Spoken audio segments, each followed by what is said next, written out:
새벽 4시를 조금 지난 어두컴컴한 새벽, 경기도 안양의 한 버스 노동자인 이정수 씨가 출근을 서두릅니다.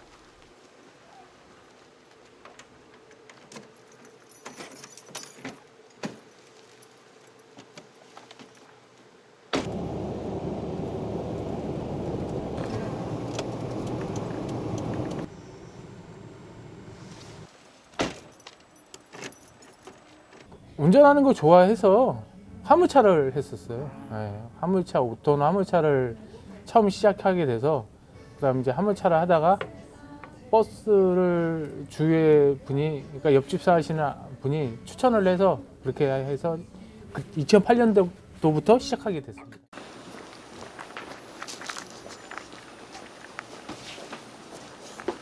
들어와. 네.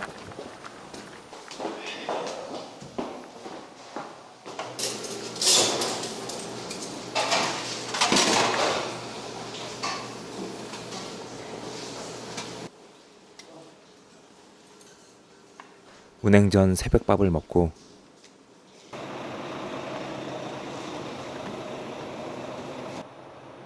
차를 점검한 후 운행을 시작합니다.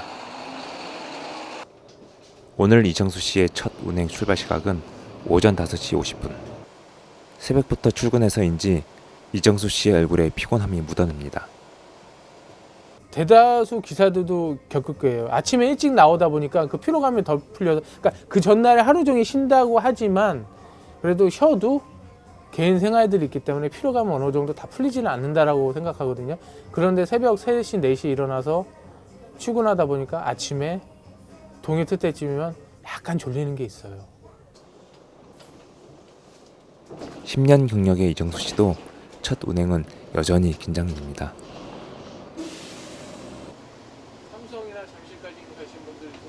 이정수 씨가 운행하는 11-3번은 안양에서 서울로 가는 승객들이 많습니다.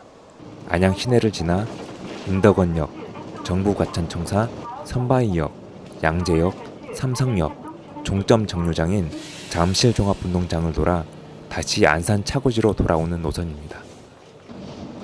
보통 운행 소요 시간이 3시간 20분 정도 걸리는데요. 출퇴근 시간 같은 바쁜 시간대에는 4시간도 넘게 걸립니다.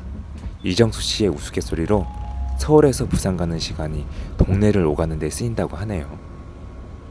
운행 중 항상 도사리는 교통사고의 위험과 승객의 안전을 지켜야 하는 막중한 책임 때문에 이정수 씨의 마음은 무거워 보입니다. 절대 운전할 때는 긴장감을 놓게 되면은, 자만심을 갖게 되면은 사고 나게끔 돼 있거든요. 언젠간 항시 긴장감을 놓을 수 없는 거고요. 박근혜 정부에서 그 핵실험을 이유로 그를 중단시켜 버렸죠. 네.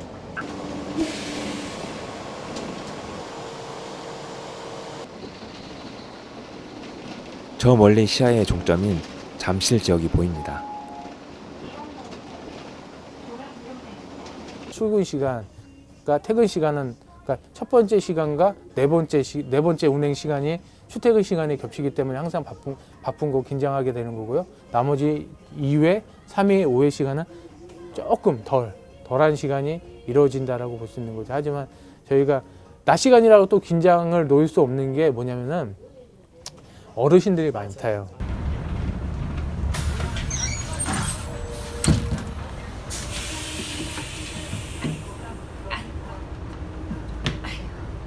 날씨 추운데 어디서 이렇게 다니세요? 햇빛 나는데 앉으시라고. 안쪽으로 들어와서 바깥에 계시면 위험해. 바깥에 계시면은 사람 밟았을 때 큰일 나죠. 제가 이 운전을 하면서 참 항상 참 불안하고 참 이게 진짜 불만도 많고 좀 화나는 게, 서서 휴대폰들을 한다는 게 참 그래요. 네. 앉아서 하는 것도 위험한데 그나마 한 손 잡는 분은 나요. 근데 한 손 안 잡고 서서 이렇게 하는 분들이 있으면, 그런 것들도 얘기하면은 왜 내가 하는데 네가 뭐라 그러냐라고 해서 민원이 들어오고. 저는 한 손 잡고 하긴 하는데 많이 안 해요. 그것도 위험하죠. 왜냐면 브레이크 밟게 되면 100% 넘어지거든요. 예. 그냥 멍들고 그러면 상관없지만 어디에 부닥치게 되면 크게 다치게 됩니다. 진짜 조심하셔야 돼요. 장시간 앉아서 운전하는 것을 제외하고 버스 기사들이 가장 힘든 점은 민원 문제라고 합니다. 우리가 생각하는 것보다 어마어마한 양의 민원에 시달린다고 하는데요. 무정차, 불친절, 난폭운전 이 세 가지가 주요 상황입니다. 기사들은 무정차를 제외한 불친절, 난폭운전은 주관적이고 과도한 측면이 있다고 합니다. 그로 인해 기사들은 휴일 교육과 과태료를 물어야 하고 업무로 인한 스트레스에 시달린다고 합니다.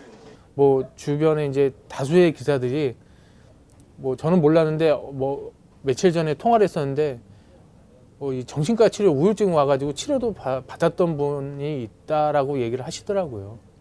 여기가 이게 전화 상담원 분들이 그런 스트레스를 많이 받으시잖아요. 그래서 어떤 기구가 있어서 또 정신적인 상담을 하는 또 그런 게 또 있고, 그래서 저희들도 뭐 여기 지금 제가 이걸 하겠지만 그런 것들을 저희 버스 기사들도 그런 기구가 형성돼서 좀 하는 게 좀 필요하지 않나. 예를 들어서 뭐 전철